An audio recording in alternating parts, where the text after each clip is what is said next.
Hello and welcome to The Parting Shot with H. Alan Scott. I am H. Alan Scott, and oh, do I have a treat for you today. I am speaking with most of the cast of Peacock's new original series, The Paper. Now, if you're a fan of The Office, you've heard of Greg Daniels' new show, The Paper, because it is loosely based, it's in the universe of The Office. Yes, it shares the same mockumentary crew. It even shares a cast member, and Oscar. We all loved Oscar. And so this show is fantastic. It's about a Midwestern newspaper struggling because, newspapers, and the staff that keeps that newspaper alive. And it is led by Domhnall Gleeson, who is just fantastic as Ned. So optimistic and hopeful, but yet also a little uncomfortable. I mean, it's just... it gives you, I was worried because, there's a lot of anticipation when someone says, oh, this show is connected to the show The Office, which is beloved. Like, you get a little worried about what they're going to do with it. And let me tell you, in the hands of Greg Daniel and so many of the amazing writers, this crew is just fantastic. So sit back and grab a snack because I will be right back with a pretty chaotic assortment of chats with most of the cast, including Domhnall Gleeson of The Paper and creators Greg Daniels and Michael Coleman. Hi, I'm H. Alan Scott. Sorry. Go ahead. How are you? Alex and I clearly know each other, but it's nice to meet both of you. Hi. Hi. Okay, so first off, how excited are you for The Paper to be coming out and people obsessing over it and Office fans going crazy? I'd say like a 2 out of 10. I'm more excited now that I've seen them. Yes. I was like, my wife's like, you have to see this before the. So we hunkered down, my wife and daughter and I. We crammed them, and it was great. It was great. Totally. I'm very excited, very happy about it. It's totally forbidden, by the way. You're not supposed to be showing your family members screeners, but and he keeps referencing. He's done it like 3 times. I think today, Universal's fine with it. I think Universal's going to be. He's Oscar. Greg Daniels. He's Oscar. You don't mess with the original cast, Alex. Thank you. It's original cast. Wait, no, but so for all of you, The Office has such a legacy as Oscar, as you know. And so what I kind of want to know is, how do you think Michael Scott would feel about this? It's a new show, Alan. I'm not gonna. Why don't you ask me how Snagglepuss would feel? But Alex, it is a new show, but at the same time, you have an Office fan base that is going to be coming into this. I will admit, when I got on the set, and Alex and Bemi, and there's no shame, and a couple of other were like, "Can I have your autograph?" I'm like, "This is weird." And I'm going to stop it right now. You don't want my autograph. We are equal. We are both actors in this thing. And they're like, Mr. Nunez. And they're doing little steps like this. And I'm like, you guys calm the F down. We're all actors. We're all professionals. How would Michael Scott we feel are about equal. this? Yeah. I think Michael Scott would really enjoy. Michael Scott would enjoy what? Us doing this show? It's No. meta. Yeah, if Michael Scott was there, doing the season. If he was where? If he was working in the newspaper office. If he came to the newspaper office, yes. And obviously he would try to micromanage Ned in some capacity. How would Michael Scott facilitate within this newspaper office? Is he there visiting or is he there as a boss? Michael Scott, He started this. Toledo. I know. Why is he there? Michael Scott died. He got hit by a train. No, he's in Colorado loving his life, but he's in Ohio just randomly because maybe for a convention. Did he bypass security? How did this happen? Michael Scott. It's a local newspaper. There's no security. We know that. Oh my God! Excuse me. Janitor who doubles up as security on Tuesday. Yeah, Nate Jackson, baby. Yeah. How do you know him? He did an interview with me for when Just for Us was in the run up to it. Did he bring a Michael Scott then? No, he didn't. But I understand. Like you say, people are going to come in. I've been saying all day that I think that the show has a lot in common with Parks and Rec. Yeah, as well. More than I mean, aesthetically, in craft wise, because there are a lot of people from behind the scenes who worked on The Office. Like most of our directors worked on The Office, same editors, even a bunch of the same camera people. But in my mind, it feels a lot like Leslie Knope. It feels a lot. The Parks and Rec, Parks and Rec spirit, even Hank Hill a little bit from King of the Hill. So but yeah, it's I'm really excited. I'm really excited for people to discover this sort of new show. Stand on its own feet as its own world and its own story and its own characters. And yeah, because I think Ned Sampson sets a very different tone than Michael Scott and Or David as Brent. as our boss in this show. And I think there's something more hopeful and romantic and sort of idealistic about him. I think it's got more in common with Hello Ladies than anything else. Think about it. The Stephen Merchant HBO vehicle that was. Sure. I could see that. That was a Well, good I show. mean, The publicists for Universal and Peacock are behind the camera being like, I'm not. What? but how would you feel? I mean, because I remember when the American version of The Office started. Of course, I was a fan of the British version, and I hesitated a little bit getting into it, and then of course I fell in love with it. And I think people are going to do the exact same thing. Great. With the I think so paper. too. So, Mm. what do you power think to it 'em. is? Yeah. Well, what do you think it is about this story that has the same heart that The Office always did, but goes in a different direction? Like I think often because of the optimism of Ned. I do. I think, and I think there's a similarity in terms of genre. It's a similar genre, but I do think that there is a differing heart. I think it's a bigger heart. It's more hopeful. I think It's so. more And hopeful, I it's more think sincere. Yeah. that right now. I think the world is full of cynicism and full of kind of rifts, and there's something really freeing about coming into a show with people who are trying and they're building community and they are inept often and hopefully we get to see them get better across many seasons and or stay inept, whichever one. But and I think that's a journey audiences are going to really enjoy going on. Yeah. Well, go ahead, Oscar. No, I just So He was well just saying that was a wonderfully put spot, and I concur. Well, I agree with you. I do think this is going to have many seasons. I mean, I've watched it and it is fantastic and I really enjoyed it. But I also want to say that one of the things that we did love about The Office is, the guest stars and people who came onto The Office and the paper. Great guest stars. I think paper is going to be the exact same way. But Oscar, I want to ask you, Go ahead. of I'll allow it. of your old castmates, who would you like to visit? Alan, did you watch? Yes. Who did I dial with the who? Who To would come you visit want us? to visit of the guest stars? I think the most sense will probably maybe Toby would make the most sense in this and logically speaking. Mm-hmm. If it has to happen, which it doesn't, Yeah. I would think it might be someone like him.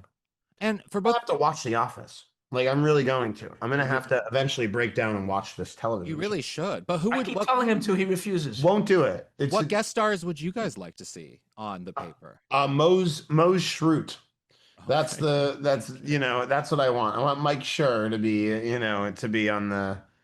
on the show, or it'd be really fun to have, like, I don't know, Will McAvoy would be great from the newsroom, Mhm. right? Like, he's a journalist. He deserves, he's Yeah. I hear you. Yeah. he'd be a great role model for Ned Sampson. So yeah, I think probably Will McAvoy would be really fun, or Bridget Jones, also a Oh, journalist. Bridget Jones. Fantastic. Yeah. Anyway, and would you want to add anyone? What's his name? The Simpsons character. Kent Brockman. Ken Brock. Ah, I think just a sort of little nod where we just sort of cross over universes. how excited are both of you to be a part of the legacy that is going to now continue with the paper of The Office? How excited are we? We're so Did I excited. show him? We're excited, aren't we? This beforehand. And I'm going with it. Yeah. Go with We're it. that Yes, and it. excited. Yes, and it. That excited? Hey, yes, and did. Yes. That's the thing. Yeah. We're so excited. We're Yeah. freaking out. Yeah, It's we're like freaking out. ridiculous. Yeah. And Well, we're also having so much fun. Well, so like, Terrified. So this was an exorcism. You know? okay, you're terrified. Yeah, we are. we're terrified. Of course, coming after that incredible cult show of The Office. Yeah. So we Yeah. are in the same universe, but different creatures. Yeah. Well, so of being different creatures, Love that. of the two of you, which one would Michael Scott like best? Who would he be friends with? Oh, that's Of your such characters. That's such a good. Okay, calm down. No. Calm down. No, allora guys. I was gonna say me. Esmeralda would marry Michael. Yes, Oh. of course. Yeah. I mean, hey, Esmeralda, she would marry him. she would hypnotize him. I think you guys would have like a 72-day marriage for sure. Yes. You know what I mean? Like, I think it would like happen and it would be like crazy and then full on like massive chaotic divorce. But then we would go back again. Of course. It would be an ongoing romance, naturally. And Naturally. forever. Well, so because this obviously is taking place in the Midwest, is at a newspaper. So if you had to one day, your characters had to go work at Dunder Mifflin, which one of you would get fired first? Fired. Yeah. Fired. Yeah.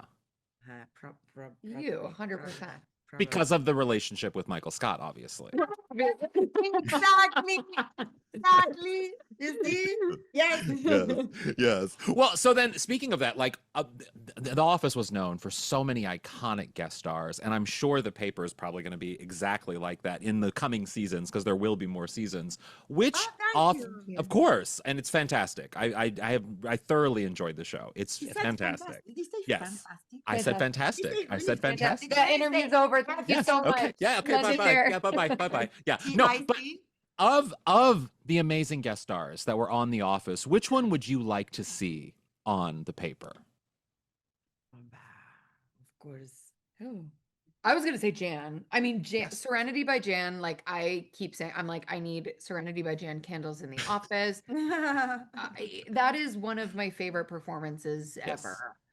I feel like you and her would actually, that would be a very interesting pair. Oh, that would be, well, because of the relationship with Michael Scott, clearly that is, yes. So that would be a fight to the death, I think, between the you and Jan. Don't you think?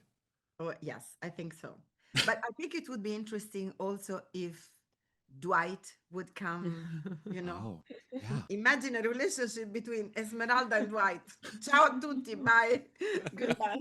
Like, Esmeralda's sleeping with everyone from The Office. I mean, you're having relationships with everyone from The Office. Oh, she gets around. because Esmeralda, she's open. Like, let's say she's so lonely. I think she could fall in love with anybody because she's just a lonely, desperate woman looking for love somewhere, somehow, someday, over the rainbow. Oh my gosh. Well, Keep going.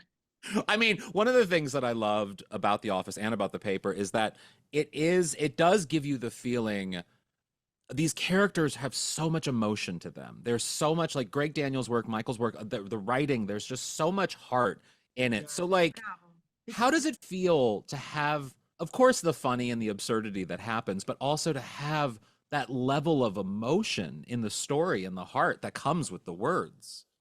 Well, I think that's, I'm sorry, the genius of Greg and Michael is they create real people. Like we all have these quirks and these things that, you know, make us unique.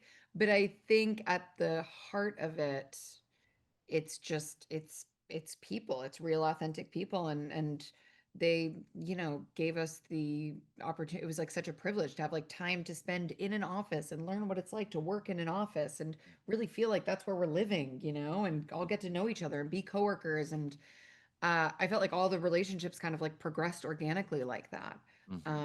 But yeah, I think those are some of my favorite moments of the season, are like the quieter moments when you see somebody actually be quite vulnerable. Yeah, for me too. I mean, this show is a comic show, but it's about humanity. It's about human dynamics. It's about human feelings. It's about human feelings in every way. Like in an office, it's like just an occasion to see all the dynamics of power, romance, dreaming, manipulation, competition, coexistence. So I think this what makes this show very, very special and unique, because it's funny, it's about contemporary society, but it's also about human beings. And it became a classic for this because people keep relating to those humans' dynamics. Yeah. Well, my last question for you is, you know, coming into this, I remember when the original Office premiered, I was such a fan of the British one that I was like, I'm not watching it. I can't watch it. And then, of course, I watched it and it won my heart. And I think the same thing is going to happen with the paper. So like, for fans of The Office who might be a little skeptical coming into the paper and scared of what it might do to the legacy of The Office. What is your pitch for those fans to watch the paper?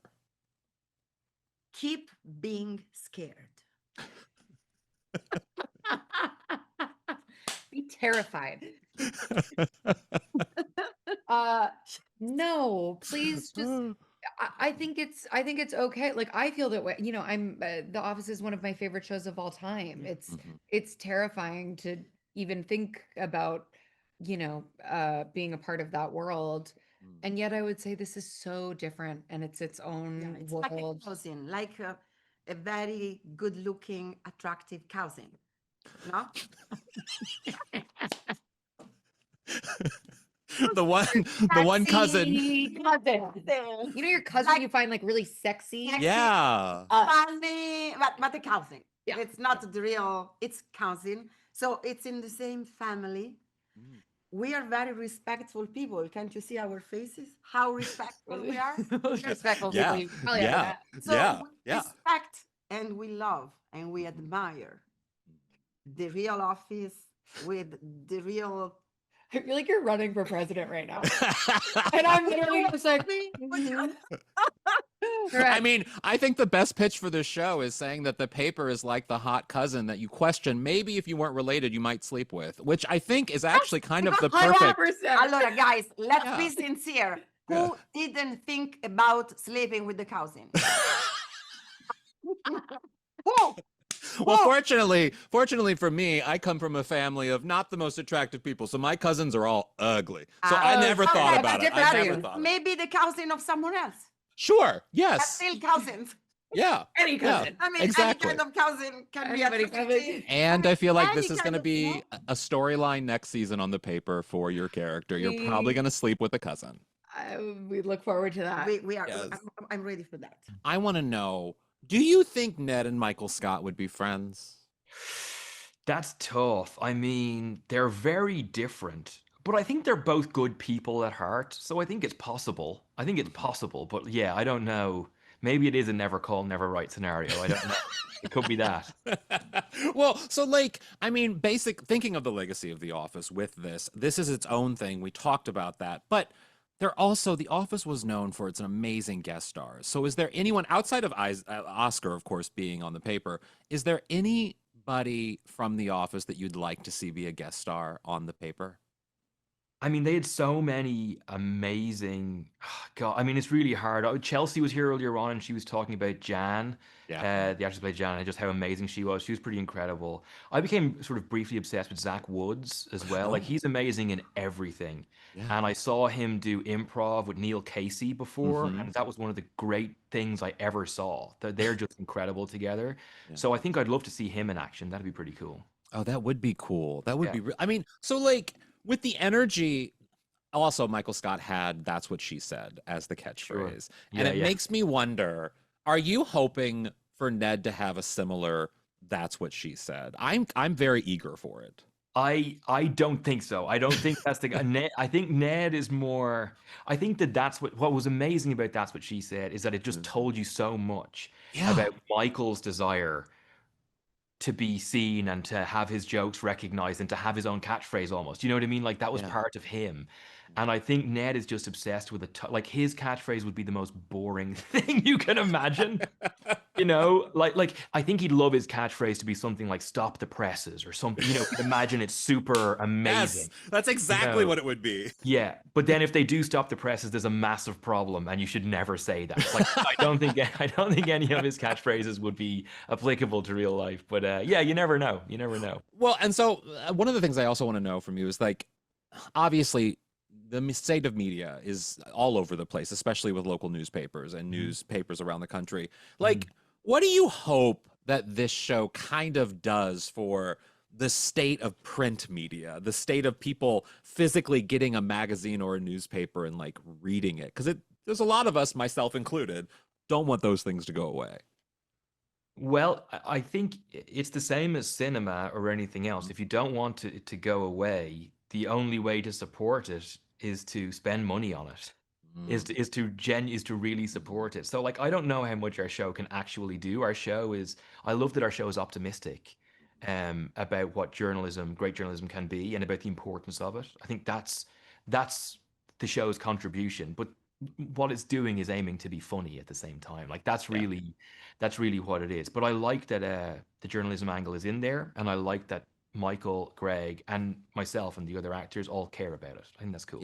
Yeah. Well, my last question is, if Ned somehow made it over, to Pennsylvania and walked into Dunder Mifflin, Yeah.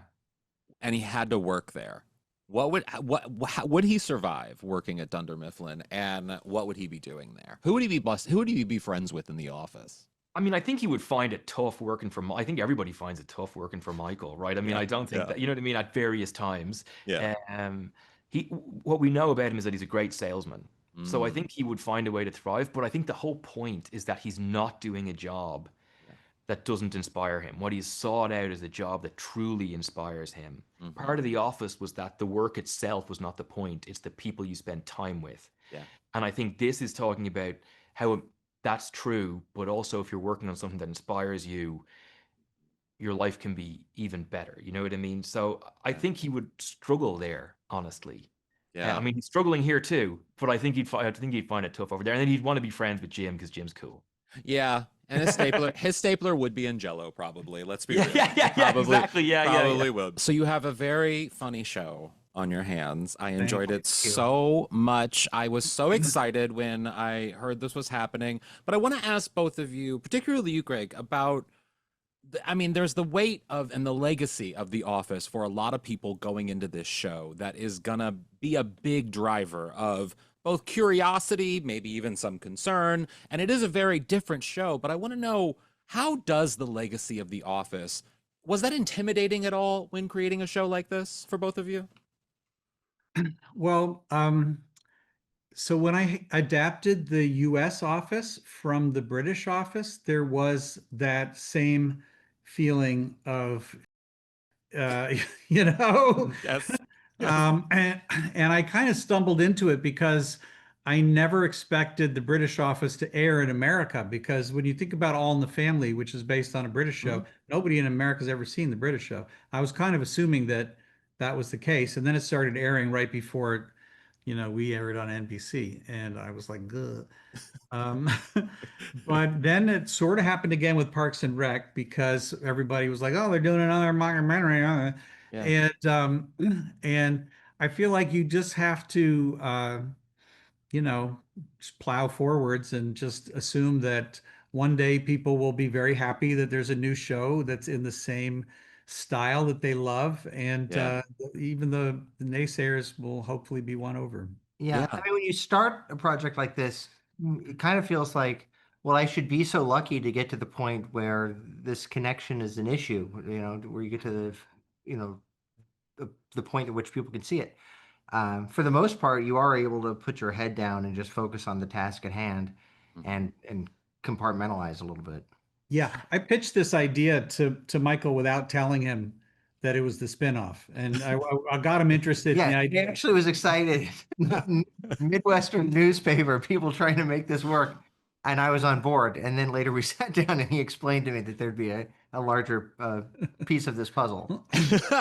Well, I will say, as someone who works in print media, thank you for creating a show that talks about the need and the desire for a printed piece of something, of media, of newspaper, magazine, etc. It's just, it's an industry that is not in the best of shape all the time, and to have a show that sort of pokes fun at it, but has a lighthearted approach to why we need something like this in society. I want to know if either of you would speak to sort of the need for a local newspaper. Well, there's a lot in the show that didn't even make the cut, where Ned Sampson, the Domhnall Gleeson's character, is talking about why he loves the actual print version of the newspaper and all of the benefits of print, so that you have to really get your facts straight before you go to print, because everyone has it, as opposed to online, where they can just put something out there and then change it to make it look like they had it. The permanence of a printed paper, I think, is a very important thing. Yeah, he's very into the romance of kind of stating it for the world to see, and being public, and it being the same, no matter who reads it, and not like some kind of weird Facebook algorithm thing where you get a different take to different people. Yeah, and I mean, I'm certainly not anti, technology, but there's something so great about a physical paper, Yeah. especially when you grow up in a house where you have them. There's sections when you're a kid you go to, and a big part of it is just the way you fold the paper and you keep it, and it's Yes. in a memory, and it lasts. Mhm. So there's as you know, if you've seen it, there's a documentary inside the documentary Mhm. that was supposedly shot in 1971 Mhm. with Tracy Letts as the original publisher. And in order to shoot that, we went to, one of the last big presses in Southern California that has all these old machines, and the Wow. romance of it when it starts going. And it's sort of like you're inside a submarine, and all the people are running up metal ladders and adjusting these old analog dials and stuff, and then it starts spitting out. I mean, it's really exciting. I know. It's funny because it's like this little chunk of history. We didn't have, you needed the Industrial Revolution, but it's beautiful. These big, heavy machines that you needed to print stuff up, that it's ink and paper. It's all real. It's just an easy thing to kind of, fall in love with, I think, because I think memory is a big part of it, Well, nostalgia. I mean, one of the things that I think going into this, as someone who obviously is a fan, I was a fan of the British Office, and then of course I was a fan of the American Office. And the thing that won me over on both is, and what I love about, I mean, I've worked in comedy for a long time, and I find that like when things get heartful and they get sentimental and there's Yeah. emotion in there, that's when it sinks you in. And the nostalgia of not only paper, not only newspapers and media, but also the nostalgia of a small town entity coming together to do something. It's very Frank Capra. You know what I mean? Yeah. It just has that element to it that Well, I you found brought it. up, yeah. I mean, you brought up like the Wired newspaper is important. I mean, I do feel like in a town, no matter what size the town is, having some form of information that everyone can share, whether it doesn't have to be, high stakes news. I think just knowing about what restaurants are being opened, what Yeah. parks are being opened, just that everybody's kind of getting the same information that day is a very healthy thing. Yeah, it's a community builder. And I love that you brought up Frank Capra, because we've been comparing Domhnall Gleeson to Jimmy Stewart Yes. in interviews. Yes. Yeah. Yeah. He's very much that. And I wanted to talk about Ned a little bit because like there's going to be, obviously, because the comparisons are going to be there. They're going to be wondering, how is he like Michael Scott? And I don't think Michael Scott and him would necessarily be friends, because there is sort of like there's an optimism that Ned has, I think, in a way that, I mean, Michael had optimism too, but he also had a darker side to him. And I think Michael was very deluded. Yeah. Michael was clearly very deluded. Ned might be deluded, but he has the ability to inspire people to follow him. And then sometimes they're like, are we following him off a cliff? I'm not sure, but we want to follow him. And I don't think Michael ever could really get people to follow him. Yeah, I mean, well, Michael, so what do you think about sort of the Michael Ned comparisons and connections? And would they even get along, do you think? Well, I think Ned would politely get along with him. I don't think they would connect as people. I don't think they come from the same place. And I think that it's a part of, for us making the show was to really focus on new characters and your antennas up for anything that feels familiar. So in a way, once you get into any details that feel like you've been there before, you veer away from that. And I think that's part of the reason why it's nice thing that we have this. It's the same documentary crew that made The Office is filming this. I think they would have the same instinct. They want a fresh subject and they want to cover people that they haven't covered yet. Well, my last question. Types. My last question for you, and this is, Greg, I have to say, I recently, with the return of King of the Hill, I interviewed the cast of that, and of course interviewing the cast for this, and just interviewing people over the years, and the reverence and the impact that you've had on American sitcom comedy from a writer's perspective, from a comedian's perspective, your I like where this is going. I know where it's going. It's just people it's people love to be in your presence because of it, but also like just exactly what, you know, many people have said. You're always looking forward to the next funny thing. Do you know the power or like the reverence that people in comedy have for you? Are you aware of that? No, you don't want to dwell too much on that. I've been super lucky. I've from the beginning of my career, teaming up with Conan O'Brien and having the experience of all the great shows that I worked on as a writer in the writer's room and really taking notes and learning from Jim Brooks and Lorne Michaels and stuff like that.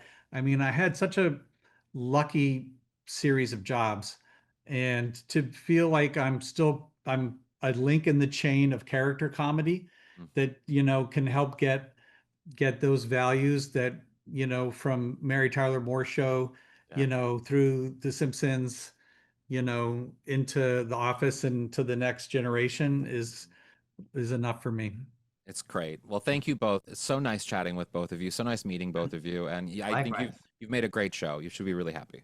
Super. Thanks so much. Yeah, wonderful. Take care.